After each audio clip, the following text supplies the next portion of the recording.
Ikap may lang. Sa tanan nari doon karon sa meaning kayo na nag-attend sa meeting may hapon sa iyo tanan. So, alipay ko kung nga nakaari yung ko rin. Dahil na ko kasi, puno kasi yung nakaari. Sa una, makaari ko din, makaagi ko din, kaya mo ko dito sa ko, gamay di ang aluti. Ingon ko nga sus, may taga-ulian mabalikan ang pagkakila ng edad. Kaya mo ragdagan-dagan na naman. Luoy ka yung mga bata nga, ikan diri, mo adto dito. Ang uban ginikanan, mo balay na gud in taon sa balos para makapaiskila sa ilang mga anak. So, muna na karon ang ato nga hisgutan si Kapitan Myla na ana ron mo bat-bat kaninyo. Ito ka sa layo. So, mao to ang mga bisita naglaila na kanila no. So karon atong hatagan higayon ato welcome ang ato ang punong barangay Honorable Myla Mascardo sa iyang opinion.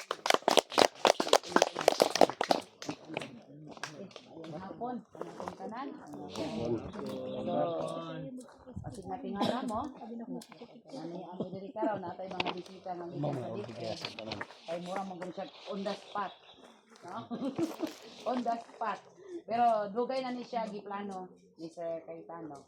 Isulti niya nako. So ato ni welcome ang ato ang bisita. Ilan naman nato sa District 2. Wala si Mr. Raging. Sa ato ang PDO Mr. Malitod. Dili Masayon gyud. Masayon gyud sa natulog. And also sa ato ang mga ilan naman punta niya itong TIC sa Tabanan Valley o sa Bungalunan Elementary School. O ang ato ang bisita pod, member pod, family pod sa DepEd. Nga dirigid pod siya sa ulad. Ang sabi, ma'am, diri ka nayabo ang imong kuan sa ulad.